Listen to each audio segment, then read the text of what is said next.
Welcome to the Conscious Leadership Podcast. In this podcast, we discuss the how-to of creating conscious leadership for business, life and the world. With ordinary people doing extraordinary things and being truly in control of their own health, wealth and happiness. Knowledge plus action with a plan creates magical results. Introducing your host, Julie Hogbin, author, international speaker, mentor, disruptor and creator of conscious leadership and property investor living in the UK. I answered a call from a LinkedIn post that I saw saying, does anybody know about conscious leadership and want to have a conversation? And I sort of went, yes. So we've got Charlotte Braithwaite. That's right, isn't it? Yeah, I thought it was. Right, yeah. Charlotte Braithwaite. Well done. Who was writing a thesis and has just told me that she's completely scrapped it to write it on something else now. But along the same lines, along leadership. So, Charlotte, you're interviewing me, so go. Yes, I know we've done a very last minute switch around, haven't we? Yeah, that's okay. It's okay. That's fine. For the sake of now, sort of this dual purpose of recording, so that your listeners now understand, recap what we just spoke about. Yeah. So, yes, my name is Charlotte Braithwaite. I am a psychotherapist. I diversified into coaching. And I'm really interested in conscious leadership. And it all came about because sort of in 2020, obviously these are, if I hear it one more time, and yes, it is true, unprecedented times. Yeah. I really noticed a shift in the people that were coming through and inquiring for support, and that they were either in positions of leadership or identified as a leader, both sort of in corporate worlds or in organisations or as entrepreneurs, and they were sort of seeking support not only for their own mental health, but it seemed to be like a bit of an awakening as to what was going on in the world, and looking around at other leaders, those that were swimming and those that were sinking, and why is it that some were swimming and some were sinking? Yeah. And really realising that perhaps the sort of archaic style of leadership was not going to be appropriate for this time, and that actually this kind of very willful, it's all about Q3 results was not going to be applicable this year. So, everyone, we're in collective crisis. This was collective trauma. This still is collective trauma. And what do we do now? This is not something that my MBA covered, my degree covered, my textbooks covered, my self-help leadership guru book covers. Nobody covers how to manage in a pandemic. But also I think just with the nature of sort of the paradigm shift that we're seeing, that this is a time of turmoil, but it's also a time of transition. So as you said, Julie, I scrapped my entire thesis and thought, no, this is a calling. I can't ignore this calling, and this is something that I recognise the limitations of me working in my private practice with the people that inquire to see me, and actually I could serve far wider in reaching out to an audience that perhaps wouldn't reach out, perhaps that necessarily don't have people there supporting them in quite an intimate way. And that's how I landed up posting on LinkedIn saying, so I've changed my thesis last minute. I'm really noticing this huge difference between what I've sort of termed wounded leadership and conscious leadership. These are words that I've heard flitting around, and people like Simon Sinek or Brené Brown are thought leaders who are introducing us to this language, but I can't get a hold of Brené or Simon, and I know they can't be the only ones. So put a post out on LinkedIn, and what was lovely actually was that initially you didn't see it. It was two people who knew you, both tagged you in, and I thought, well, this one's a keeper. I need to get hold of this one because she's come recommended. And you were very kind enough to then agree and say, I have a lot to talk about. And I was like, that's absolutely fine. And this is where we are now. Yeah. So as this sort of dual hosting thing goes down for your podcast and for my interview, I guess the thing for me to help your listeners and also to help me understand where you're coming from, what in your experience do you see or have witnessed as wounded leadership? Oh, where do I start? So just to sort of reacquaint sort of my background. So I got into management and development, learning and development, but with managers and leaders within business in my late 20s. So I'm now in, I hate saying it, 60s. So I've been doing this for over 30 years. And wounded leaders have been throughout that whole time. And in 2011, throughout that whole process, I worked across industries, through private, public, and the entrepreneurial sector. I was self-employed, employed, partner in a firm.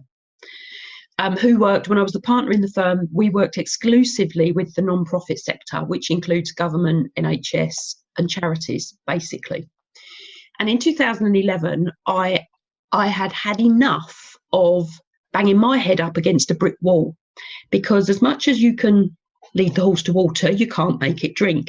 And I knew that I was being called into back into businesses who I had given the absolute answer to their issues, to their problems with leadership, with management, whatever the title is that goes with it, and they weren't implementing it.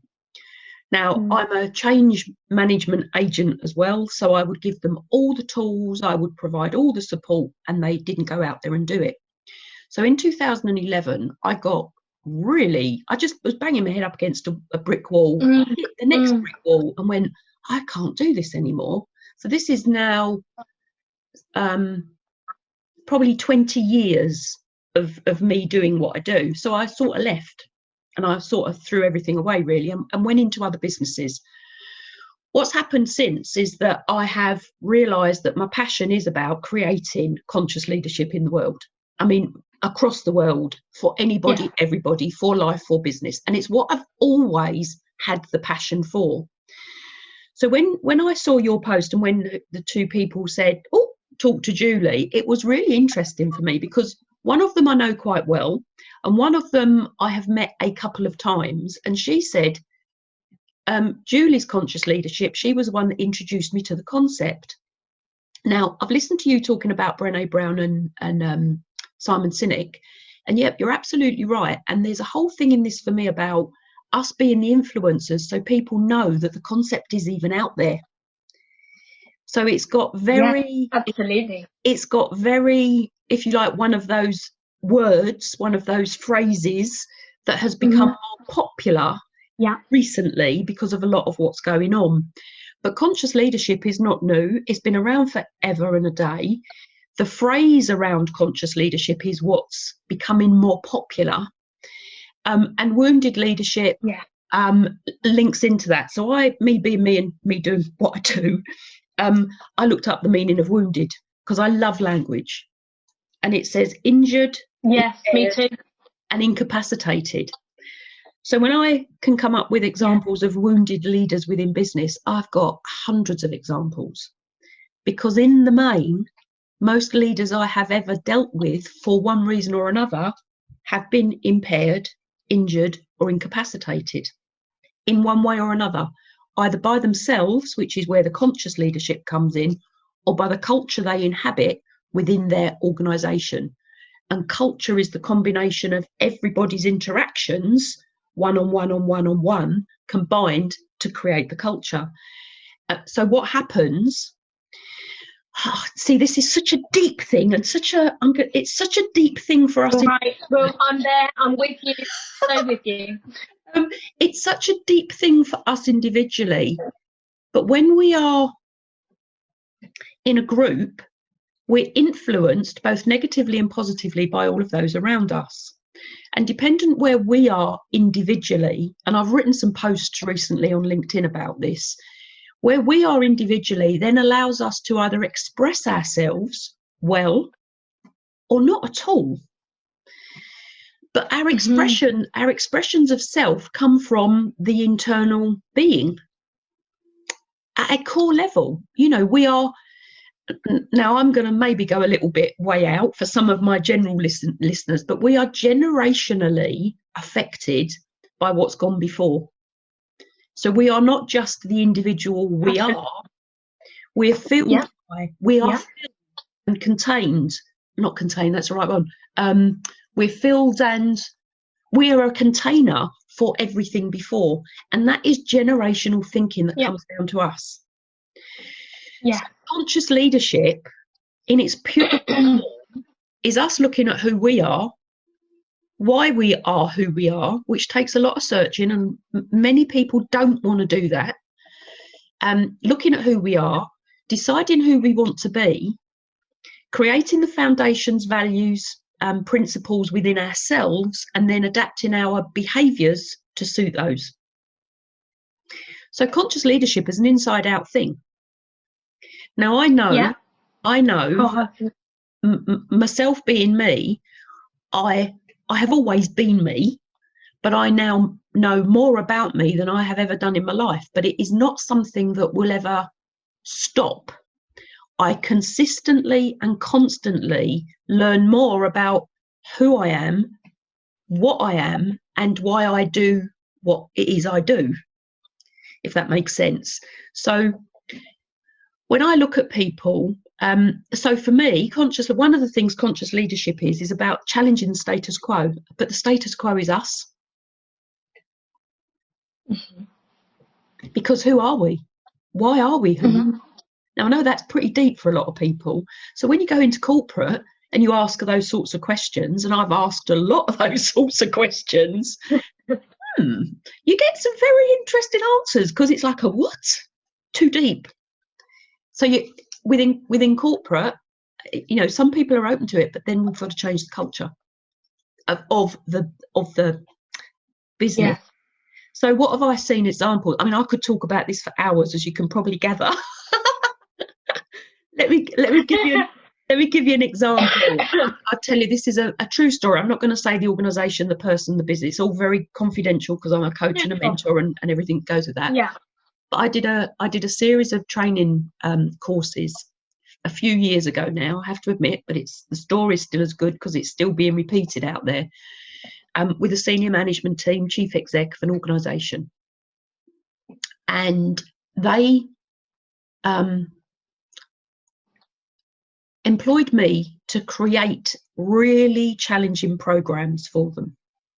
So one of the ones I created at the time was looking at how we as individuals learn and what that means for us, and then looking at how organisations learn and what that means for them, as in results. So it was one day was a really internal, looking at who you are, what you are, and then the second day was about the business. That was just one. The other one I created from them was about communicating transparently, so openly, honestly, but creating the environment to do that. And there was another one, I can't even remember currently what that is, but it was about managing performance, something to do with enabling performance. So I run the programs, provided one-on-one coaching services to go with it. And about 3 years later, I got invited back. And this is a classic example of wounded leadership, wounded individuals. Mm-hmm. About 3 years later, I got called back in. And I've been in and out of the business. I knew them, really well. Got called back into one of the senior directors, who was a female. And I got called in to coach her and mentor her, because she'd got into a really tricky position. I got the backstory, found out what was going on. She was up for disciplinary, underperforming, and everything else that went with it. So basically, she was on the verge of dismissal. She'd been given all sorts of things. The organisation had really looked after her, done everything they should. And when I went in to talk to her, and she told me the story, her problems would not have been her problems had she had done what the training programs that I'd given her 3 years previously had taught her how to do, that she had practiced in the room, because they're very practical events that I was running at the time. Had she transferred that into the working environment, she would not have been in the position she was in. And what ultimately, when we boiled it down, she was overwhelmed. She thought she was being nice by attempting to protect her team from what the organisation was asking them to do. Which, reverse psychology, if you reverse the whole process out of that, she was actually getting them into more trouble and more danger by trying to be nice and protecting. The whole value system was wounded. Yes. She thought that was doing the right thing. So when we look at wounded leadership, it very often comes from a really good place. Yeah. You know, we think as individuals are doing the right thing. Sometimes that's for a quick win. Sometimes that's for a shortcut. Like wounded leaders and non-conscious leaders will not have the conversation with a member of staff who is underperforming because they don't want to upset them. Yes. You know, continue allowing somebody to underperform, and what's the result? You're not serving them, but that comes from us internally not having the courage, maybe. I mean, and there, you know, if you look at if you break courage into two words, cour is heart. Age is age. Wisdom. So with wisdom, come from the heart to have the conversation. So wounded leaders, there are a lot. I'm going to say it's not their fault half the time, or the majority of the time, because they just don't know what they don't know. But then when they do know what they don't know, they sometimes then don't even implement it anyway. It's like a massive spiraling intertwined circle somehow. Did that answer your question? Yeah. That really did. It's so beautifully illustrated as well. I love story. I think story is a wonderful way of bringing to life a concept. Yeah. And there's a couple of things I want to pick up. One is wholeheartedly agree. You know, I think leadership has been diluted to a doing activity rather than a way of being, and that as it's not what we do, it's who we are. This is exactly what you said. Yeah. And I think that there's also what I'm so aware and what I'm really conscious that I don't want to do with this thesis is to demonize wounded leaders. Yes, of course. We all know examples, both present and historic, of leaders who have incredibly high narcissistic traits, who are definitely on the scale of pathology somewhere. Yes. And I think, you know, to some degree, that's what serves their quote unquote success. But half the time, and I think the example you gave illustrated it beautifully, that it's not for ill will. It's actually the wounding is like a tyrannical protector. It's not actually protecting. Yep. But the intention is to somehow protect, but it doesn't really work. It actually has the opposite. And that's for me where, say for example, when you were telling that story of that particular person who was trying to protect the team, I would be interested in what in that person's personal history is coming in, perhaps, where why does that person behave in that particular way? And this for me is where the self-exploration starts of, you know, could it be that the person that you're reporting into reminds you of your persecutory father? Yes. Or, you know, is that you grew up in a household where emotions weren't acknowledged and it was entirely functional, and therefore relationally you're just not connecting with your team. But to do that inner personal work, because if we don't do that, we end up just projecting unconsciously. Yeah.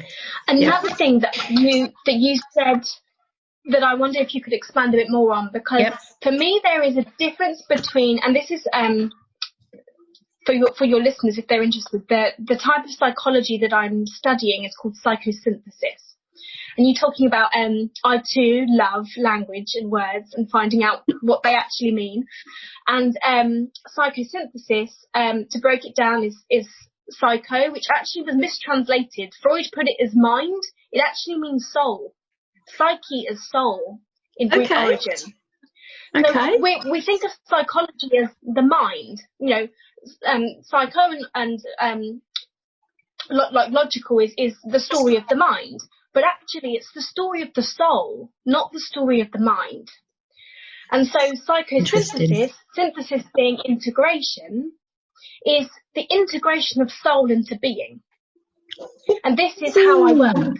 If I work with the being, and just to make it even more deep and complex, is that quite often what we experience in somebody is not their being, it's their personality.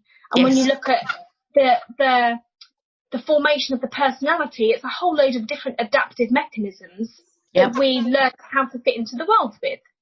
So what I try to do is align the personality with the being, with the soul, and try and get our personality in service of the fullest expression of self, rather than sort of quirks that come out in different ways.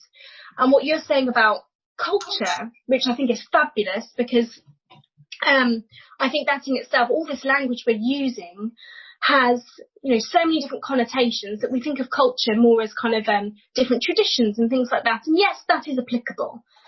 But when we look at, you know, when your etymology of wounded, again, Greek origins of wounded is injury, but that actually psychological wounding is wounding of the psyche, wounding of the soul. So it's an unhealed wound. Gabor Mate is brilliant.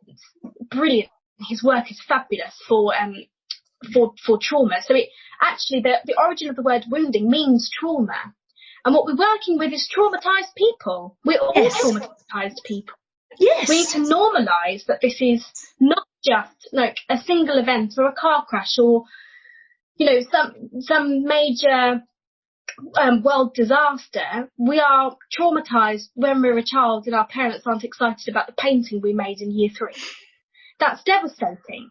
And that can create a whole people-pleasing complex.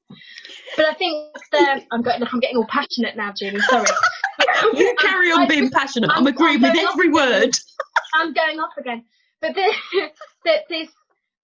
when we look at, and this I think is what we need to educate leaders on and educate everybody on, preferably, but that trauma in a person presents as a personality.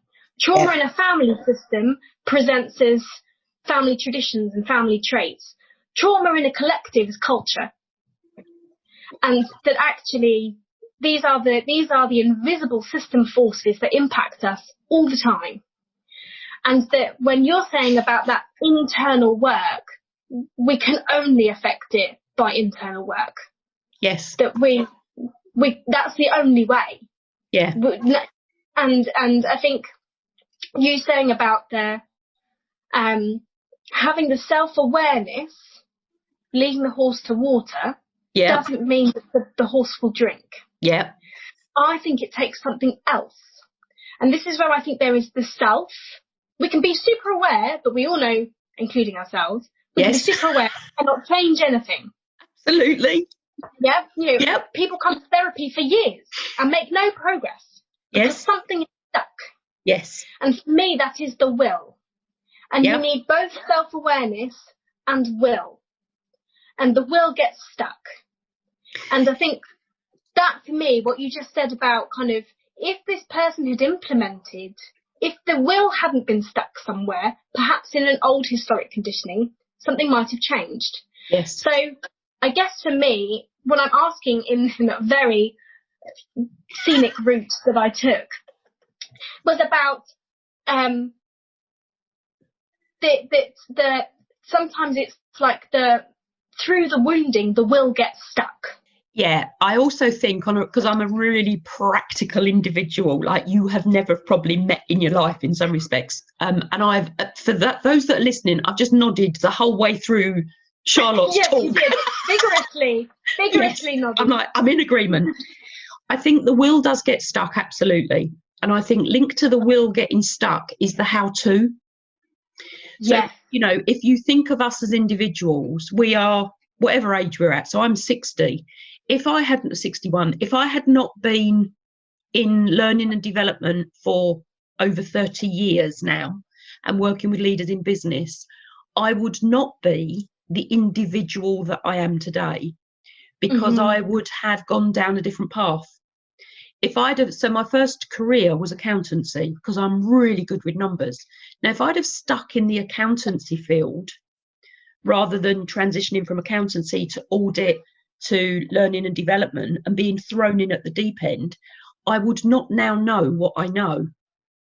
If I had not naturally, for whatever reason, from wherever it come from, been an inquisitive individual, which probably come from sitting on my mum's lap reading books as a very young child and asking questions of, why has my brother done that, or why did you do this, which is what I used to do, and I was an observant individual, I would not be the person that I am today.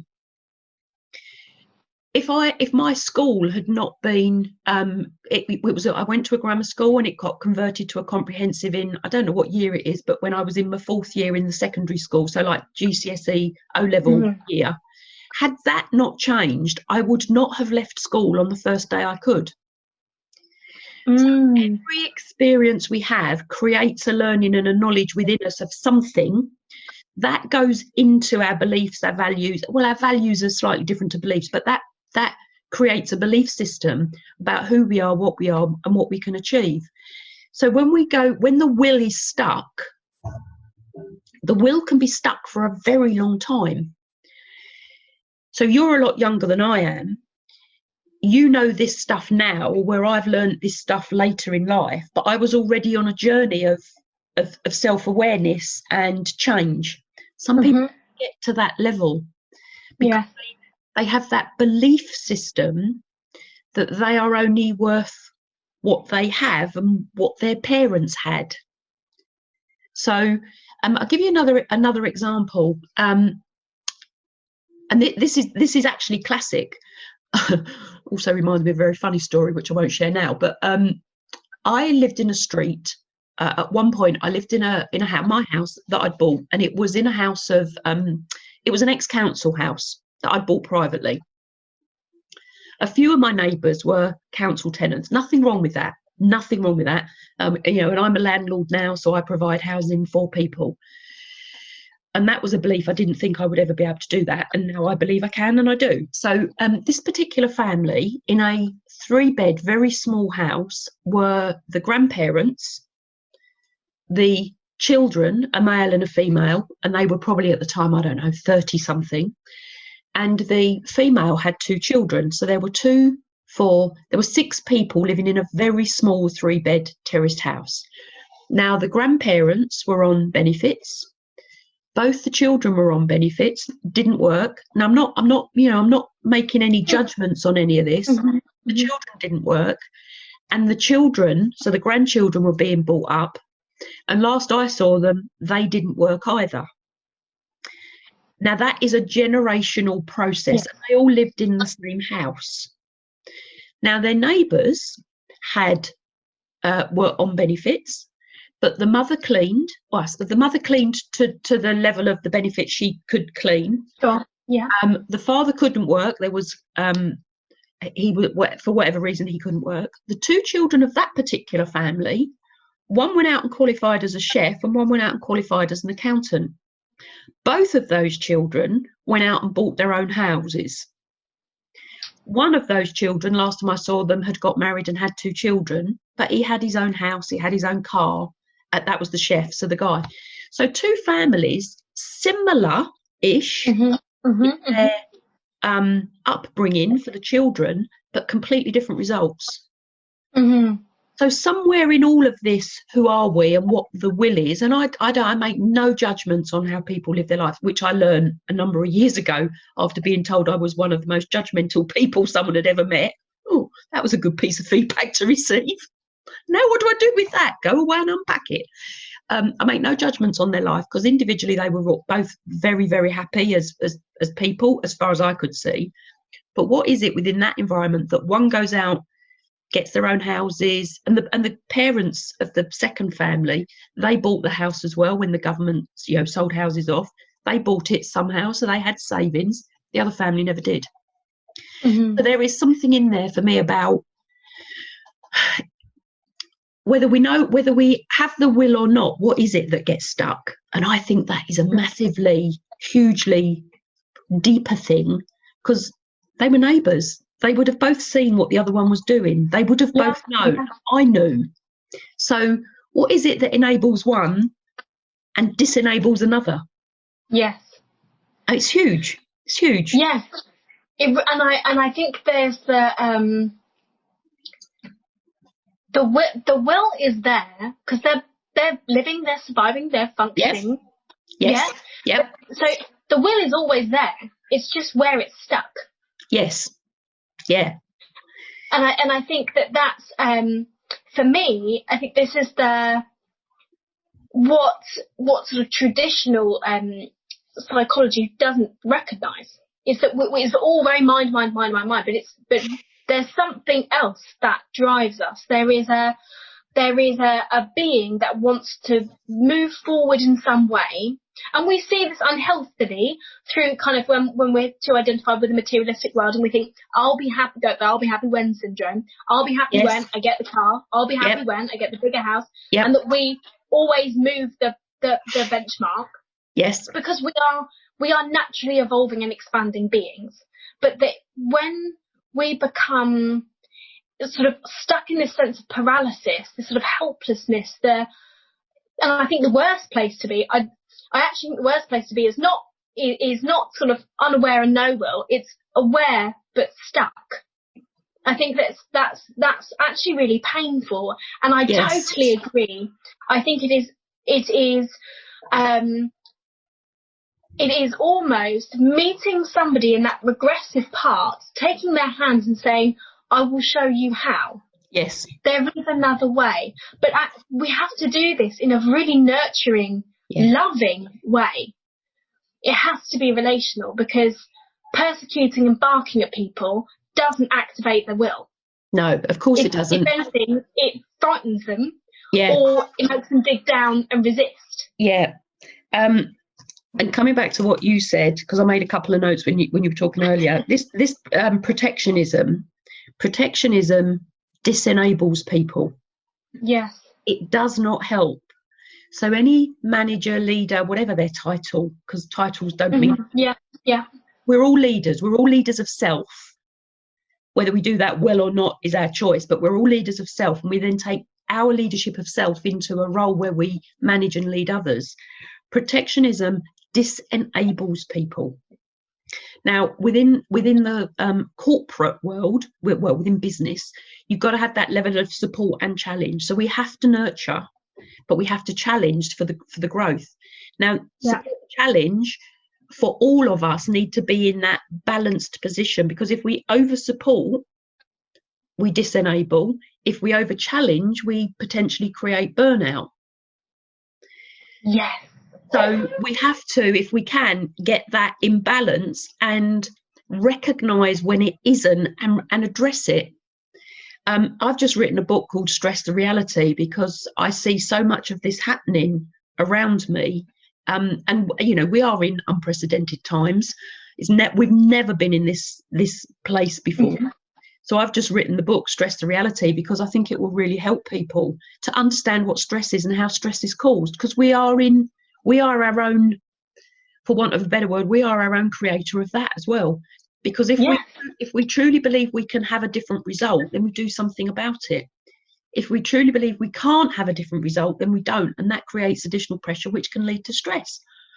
None of this is isolated. Everything fits together. Our health is a direct response of how we deal with pressure. So, there's a massive thing in here around how do we create the healthiest leadership, conscious leadership, whatever we want to call it. Because I've seen a lot just recently, and this might be quite interesting for your thesis actually. I see a lot about authentic leadership. Yes. So I wrote a post on LinkedIn the other day because I thought, I woke up one morning, as I do, and went, what was that about? Because we're all authentic. We are all authentic to who we are. But does that make us a good leader? So me being who I am without the development of me as the am I a good authentic leader, or am I a good dictator authentic leader? So I had this moment, put it out on Facebook on LinkedIn as I do, and thought it's not about being an authentic leader, it's being a leader with integrity. Yes, and I'm going to do what I almost promised myself I wouldn't do, but I am going to reference Trump. Yeah. And but because I don't mind you referencing him. He provides almost a caricature example of I wholeheartedly believe he thinks he is authentic. And I think what we see is his wounding. And I think actually what you've just done for me is reframe. I think a lot of people mean, as you've just said, leading with integrity rather than leading with authenticity, because wounded people, and I include myself, because we all have wounding, it's just how much work we've done with it. Yeah. But when I think back to, I don't know, my early 20s, I was 100% being authentic to where I was. Yeah, absolutely. What I knew, to the level of consciousness with which I was identified. Yes. And it's unfair to actually punish or persecute or judge. Yep. With a word that I think has good intent. I think it has good intention. But actually, authenticity doesn't necessarily mean integrity. No, it doesn't mean integrity at all. At all. Yes. Completely different. And I'm feeling super passionate about, super empowered by, because I think in my thesis I'm trying to find, I don't want this thesis to just be like a white paper that I get my master's and then it sort of sits on some online library. I really want it to be accessible. I want it to be applicable. I want people to pick it up and to understand it.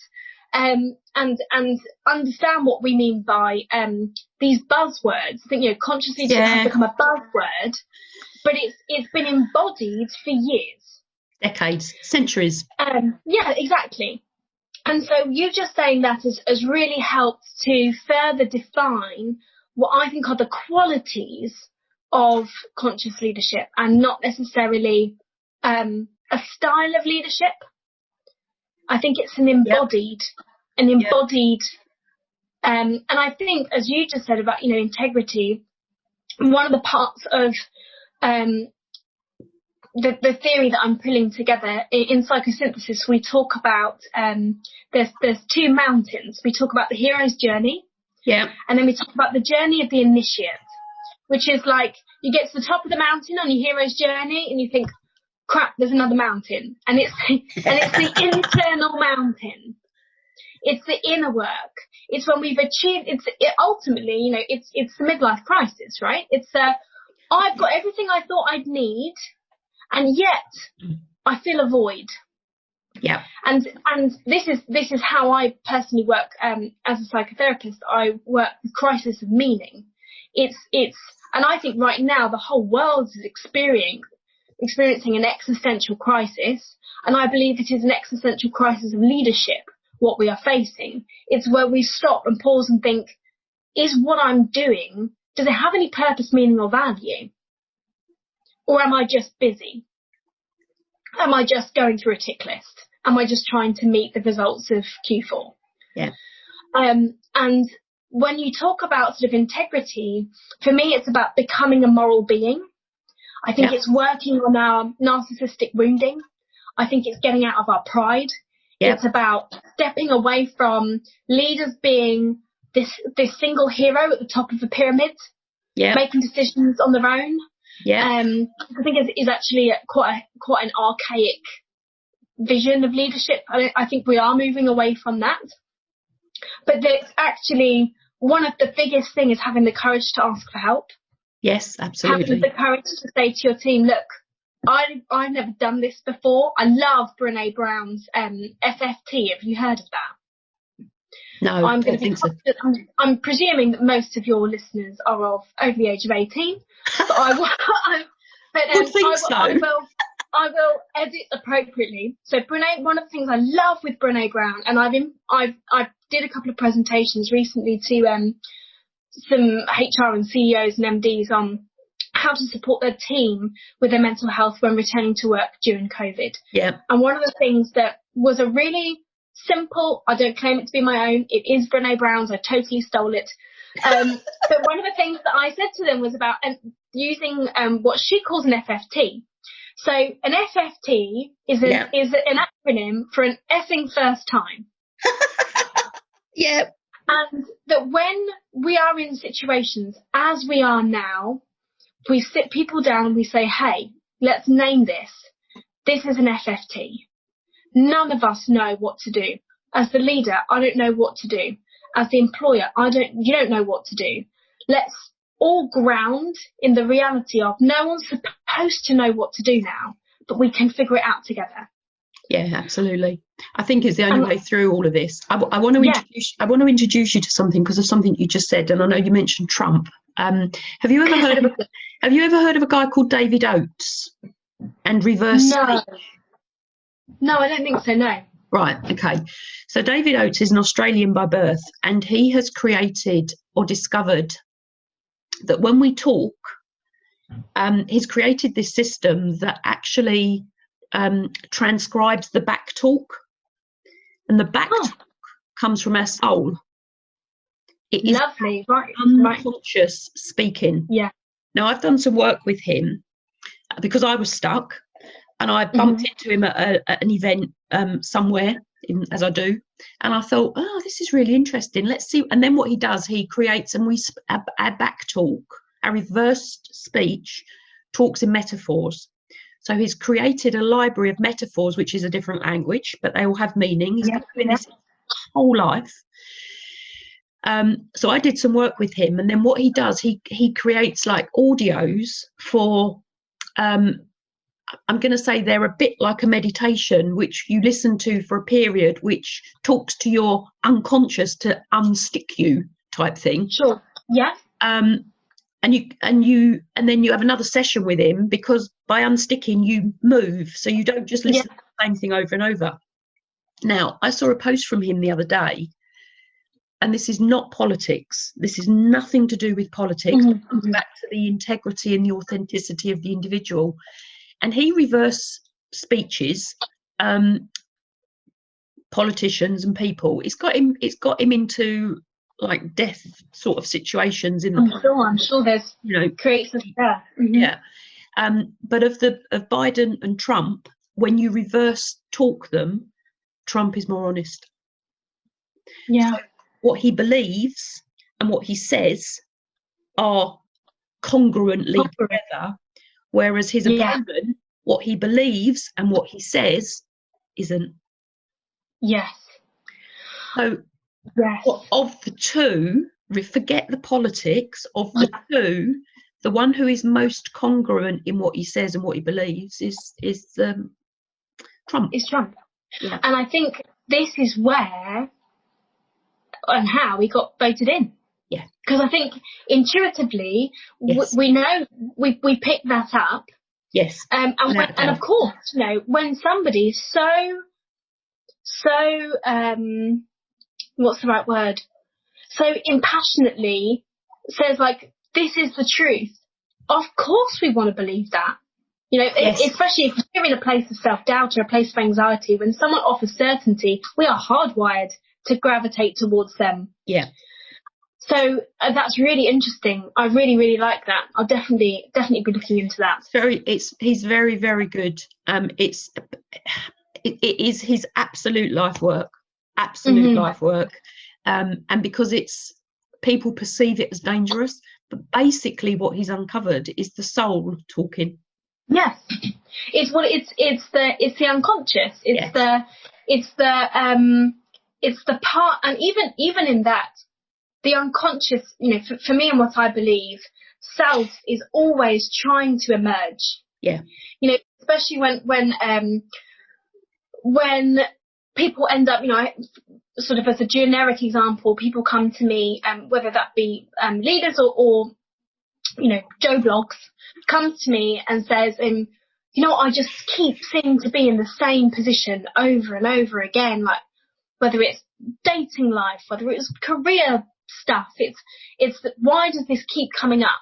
And it keeps coming up because the self is saying this needs to be looked at. We've not resolved, we've not healed this. And I think even in psychosomatic symptoms, that unfortunately predominantly sort of in the Western world, we just try and quieten the symptoms rather than look, what are they trying to tell us? Yes. And this is where psychosynthesis it integrates Western psychology with kind of Eastern spiritual traditions of we are more than just our skin and our cells and our organs. Yeah. Who is the being underneath? And I think the thing, I'm conscious of time, but I'm fine till 11, so we can keep that as far as I'm concerned. I'm happy to forego my biscuit break. But there's, for me, I think we both seem aligned on wounded leadership, and it's so refreshing. Not only for someone to get it, but also speak my language. So thank you. You're welcome. Then there's conscious leadership, and I love this grounded in integrity, self-awareness, and I think at least a growth mindset of the willingness to try or to change with the information that you learn about yourself. But what do you think is the biggest, and I'm super aware this is a loaded question, what do you think, brace yourself, is the biggest challenge to healing wounded leadership? Oh, well, that's an easy. Or like the internal, because I think we've both agreed it's less external, it's more internal. Yeah, without a doubt. But what's the biggest challenges? The biggest challenge, so I said it's an easy one to answer, and I think it is, but it's of course got a much deeper connotation to it. Yeah. I think the biggest challenge for this is to be willing to, I want to say willing to change, but it's more than that. It's about willing to stand out, to be willing to potentially make a mistake, because when we change things, we do things differently. Yeah. We're not perfect. I mean, and none of us are perfect anyway.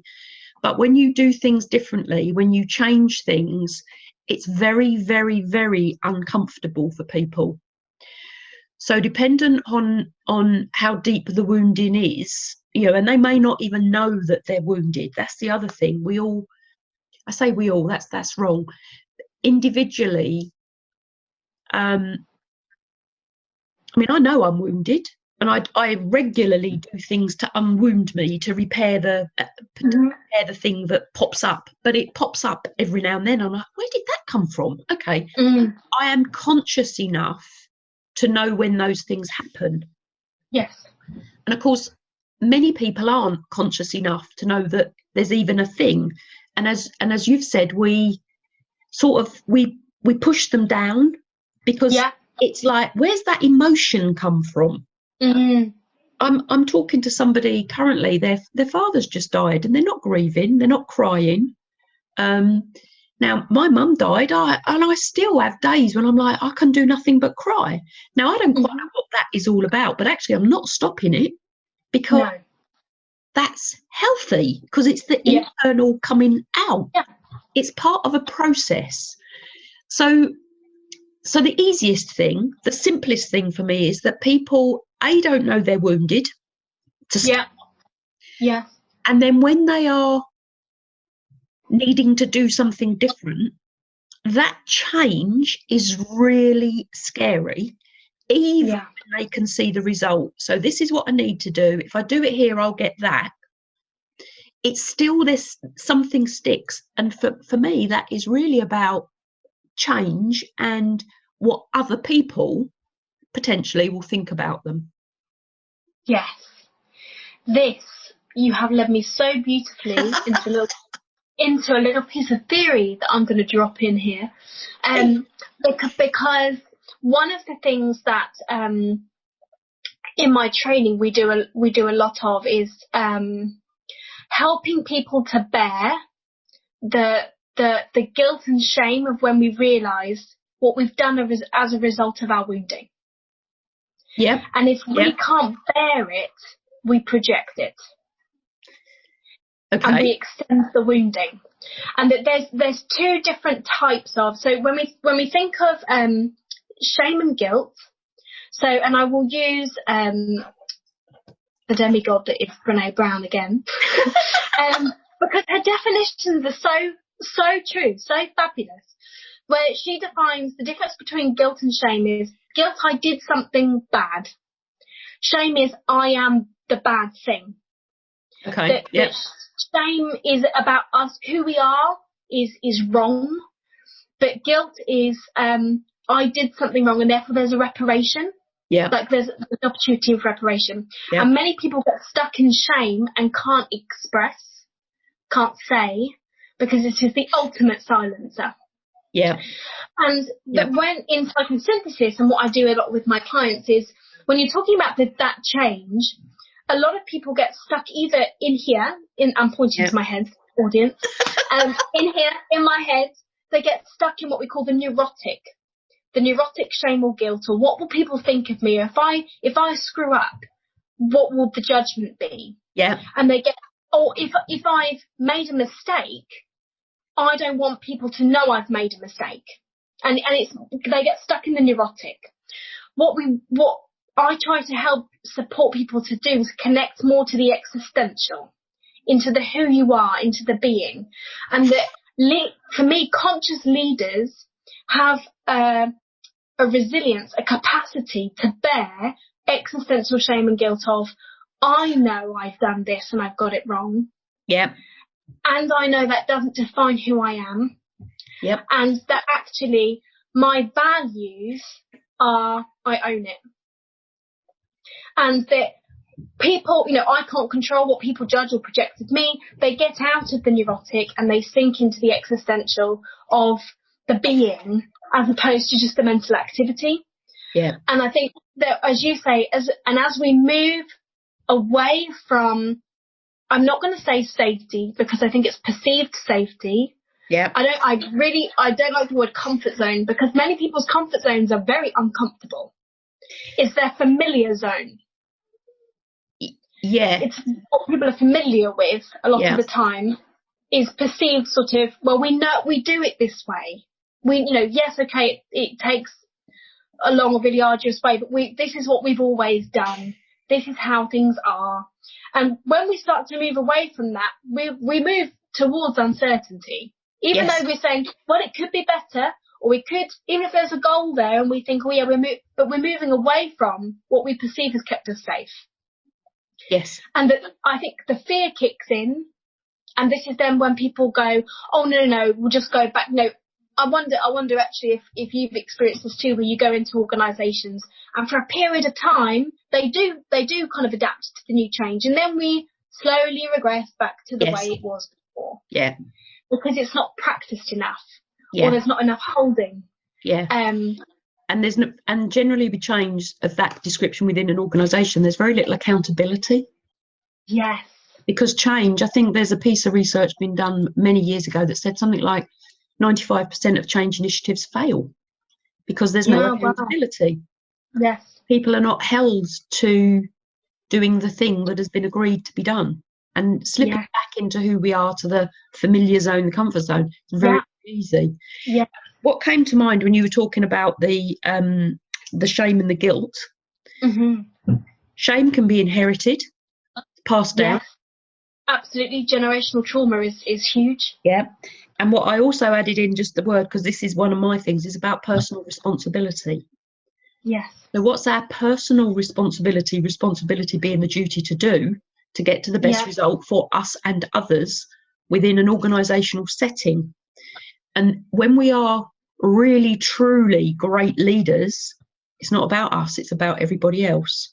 Servant leadership, yeah. Yeah, exactly. So from servant leadership, my phrase that I adopted many years ago was I seek to serve. Oh, I like that. I seek to serve. So if I am not serving others, then I have to look at it. And I take that in at a really deep core level. I seek to serve. Now, seeking to serve does not mean you agree with everybody all of the time. Mm-hmm. It does not mean that you do as you're told all of the time. No. Because if you seek to serve, you question, you challenge, you give your opinions, you express yourselves, you do it in the best way you can. You give feedback, constructive and praise. So the practicalities within this of leadership is huge. And it all comes from the internal, like value system. So one of my highest values is honesty. Mm-hmm. Now, my belief linked to that highest value, and that is my highest value, by the way, is honesty. My belief linked to that is that I need to tell the truth. But my behaviours linked to that does not mean that I tell the truth all of the time to everybody around me. What it means is that I tell the truth to people that I think it will serve them, so I seek to serve. Yeah. And I say it in a way that enables them to hear it. Yes. So I give feedback or have a conversation in an assertive, kind, calm, challenging way, whichever works for the individual in their language, enabling them to hear it in the best way they can. So when people have that sort of high value of honesty, they don't lie. So if they don't lie, they tell the truth. But how do they tell the truth? But that also means you don't lie to yourself. Yes. So if you don't lie to yourself, that means you take on feedback and you analyse what's going on for you up here. So in your head with your self-talk, but also in your heart and in your gut. So I have a massive gut instinct, always have had. I've ignored it in the past. Yeah. But now I listen to it. I work with it. I'm thinking, okay, so that bit of me is telling me that. How does that relate into the external world? What am I missing, or what am I needing to look at, or what do I need to research? So the internal external thing, when we are in tune and have done some of that personal development stuff, whatever that might mean for us, you link the two together and you get a far better result for yourself and for those around you. Yes. So there's I love that. I know. Yeah. See, I've been doing this for a long time. I don't have your knowledge of the your thesis, your MBA, your degree, your knowledge linked into what you do. And I've never listened to Brené Brown. Well, because of you are going to get on like a house on fire. You will resonate deeply, and I'm genuinely shocked. But with no judgments. But I think, and I really love, as a very quick caveat, I love the specific language. I really want to hone in on this of what part of me, because we are a whole with many, many parts. We are complex beings. We absolutely are contradictory. We're hypocritical. That is, and actually, this is just part of the human condition, and part of the work that I do is about just helping people realise there is absolutely a part of you that might disagree with the other part of you that thinks this is absolutely right.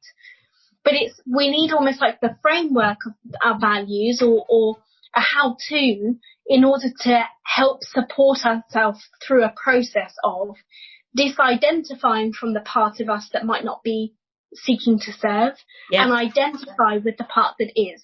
Yes. And that, yes, I think that's, it's so, this, for me, this is just the most important work of the world. And I think, and for me, for a very long time. Yeah, and it's so lovely. Thank you so much for this conversation. I feel like it's a sunny day, even though it's not. It's raining. Yeah, no, it's really raining here too, and it's actually, I think, for me, really, really comforting, because when I did put that post out on LinkedIn, which was like the 179th take of said video, and I realised I was getting so stuck in recording it over, I cannot tell you, Julie, over and over and over again. And I thought, why am I so stuck? Why is my perfectionist subpersonality raging in this? You're putting yourself out there. Yeah, I'm putting myself out there, and because in my heart, this is, for me, and I'll say it again, is the most important work of the world. And I believe in it so much that it's both scary and sacred. And I think that it means so much, and I'm genuinely really moved to have found you, like the Holy Grail. Because I think this is the conversation that needs to become less taboo and more the bread and butter of conversation. Yeah. You know what? Things are changing. Yeah. They are changing. So I've been banging my drum on this for over 3 decades. I see more people banging their drum now. I see, I really feel that with them. I do. Yeah. Younger people like yourself banging their drum. Now, I was you 3 decades ago, probably. So we have to pass the baton on, we have to pass the mantle on, we have to keep doing it regardless of who we are and what we are and where we are and whether we are scared of putting ourselves out there or not, because we as women, and I think there is a fundamental shift within the energy fields, within society, about who we are as women, and what the impact of women have within the world. Now, coming from my background with at my age with my parents, my mum told me the story that when she married, my mum was a nurse in the war. She met my dad, and mum and dad got married, and they were married for 69 years. But when she got married, she had to leave nursing because married women couldn't work. Yeah. Now, that is not that long ago. No, it's really not. It's really not that long ago. So when you think about us as women now and what we do and what we don't, and I'm having conversations with, and this is why I'm creating the Women into Business Academy. One of my mentors, who I'm actually interviewing this afternoon at 3:00, and he's a male, and I don't have any issue with dealing with males in a working environment. So my background is, retail, and accountancy, and then going into property as well, which I did a few years ago. The majority of people that operate within those businesses are male. I grew up with 2 brothers, elder brothers. So I don't have any issue with talking to males and dealing with males and interacting with males within the working environment. Now, a lot of women I know do. Mm-hmm.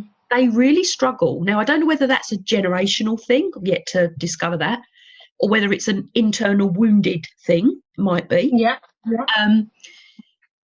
But my mentor that I'm interviewing this afternoon for the podcast, he wants to get more women on his podcast, and he interviews millionaires and billionaires and high level. He's levels above me within wealth creation and business creation. Women don't want to be interviewed on his podcast. Now, I'll come forward. But part of me thinks, what is it within the women that stops them being on his podcast? for being interviewed for it. Yeah. That is something internal. Now, he may do something, don't get me wrong, or they may do some research on him and they're sort of saying, I don't want to be on his podcast, but they agree and then say, and then it doesn't happen. Oh, they ghost him. Okay. You know, so it's really interesting what happens. So I think there's an energy shift. I think women are needing to step up. I think men are needing to allow them. I think men are coming from male tendencies are maybe a little bit threatened by the female tendencies, and this is not really a gender thing, but you know, men are the hunter-gatherers, women are the people that you know, procreate and keep home. That's centuries old. You know, when did women get the vote? Was it 54 or something? You know, this is really new for women. Really new for women. We may think it's been going on forever, but it hasn't. No. You know, my mum didn't go to work until I was 11. So when I went to secondary school was the first time my mum had a job. Now that's only 50 years ago. It's not that long. So women are now, and I was talking to some women the other day about needing to let go and let their husbands do more within the family unit because the women are creating the business. Well, then you've got to let the husbands look after the children. You know, we can't do everything. So all of that generational thinking for many would certainly serve to be looked at, because if we let go of one thing, we can create something else. If we don't let go and mend and heal, what is the future? You know, for a lot of people, what's the future? What a powerful line. Well, If we don't let go and create what is the future, because it is a letting go. Because, and I think you're absolutely right. Just to comment on the emerging feminine in the paradigm shift, where it's not serving is this sort of superwoman, cape wearing, we do everything archetype isn't serving. This is what leads to burnout. Exactly. And that actually what we need is something more balanced. That it's about an integration. You know, that it's not about, as you said, it's not gender specific. It's not about women doing one thing, men doing the other. We all have, you know, we all have masculine and feminine energies about us. And and this is where I think with some of the language, we're talking about buzzwords about toxic masculinity. I prefer to use wounded masculinity, because I think toxic then makes masculinity look as if it's the bad thing. But actually, wounded femininity is neurotic. So we can't. So actually, we need to have a balance of love and will. We need to have a balance of masculine and feminine within all of us. We are yin and yang, I think that when one isn't contained within the context of the other, this is where dysfunction occurs. Can I give you one more line? And I only learned this myself. Yes, you can. I only heard this myself. Time has flown just recently, probably a year ago, I don't know, but it's one of those lines, and I was just in the right place at the right time to hear it. Hurt people hurt. Oh, I heard that yesterday on a podcast. Aha! Synergy. Yes.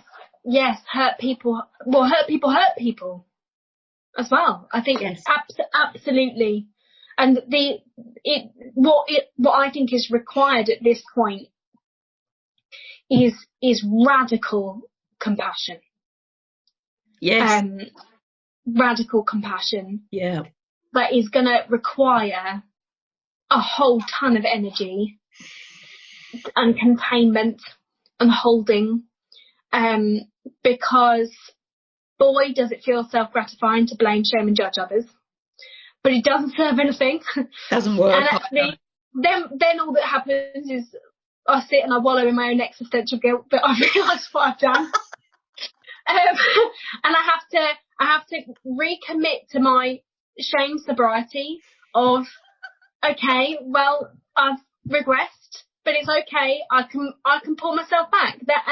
The responsibility, the personal responsibility part, and the word itself, responsibility, is our ability to respond. And I think that's, we all have it, but it's sometimes through no fault of our own. We have not been given the tools, the education, or the personal experience to be able to embody it. Yeah, I totally agree. I totally agree. Yeah, I want to give you like a virtual hug across the airwaves, because I think it's so, as I said before, it's so refreshing. It's so empowering to talk about hard things. Yeah. And it not feel hard. Yes. And you know what? And that's the truth. It doesn't have to be hard. Yeah. It doesn't have to be difficult. It doesn't have to be scary. It can be loving and nurturing. I did some I worked with an intuitive healer, Catherine Veer. She's one of my business partners into the Women into Business Academy. And because I needed to emotionally heal myself when my mum died. Mm-hmm. I got myself into a bit of a fog. I say I got myself into it. I was in a fog.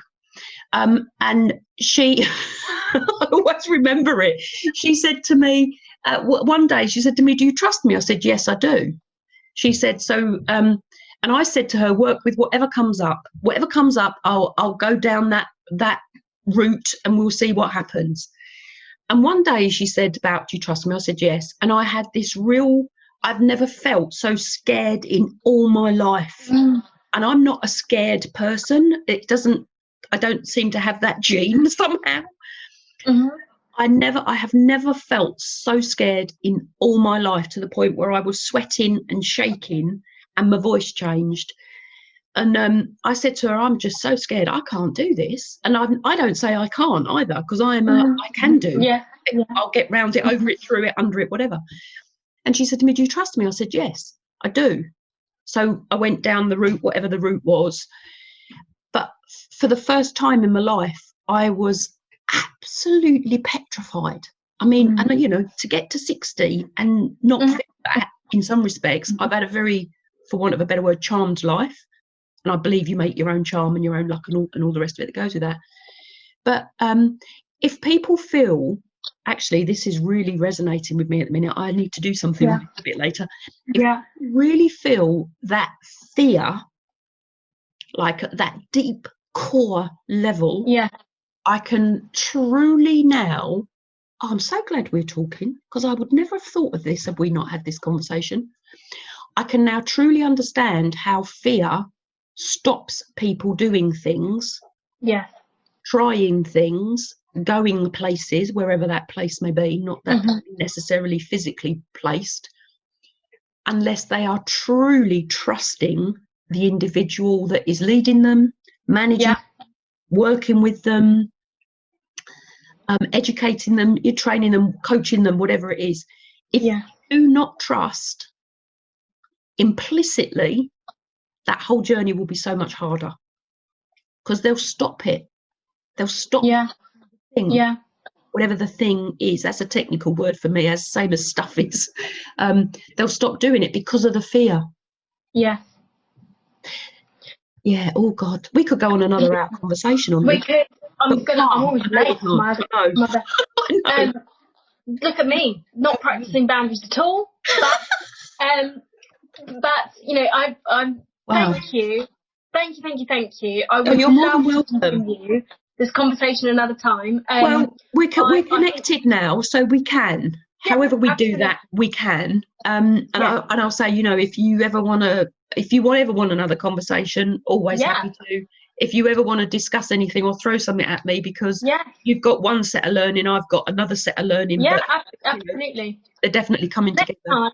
Next time I'm going to bring up some snacks and keep me going. And keep the conversation going. But thank you.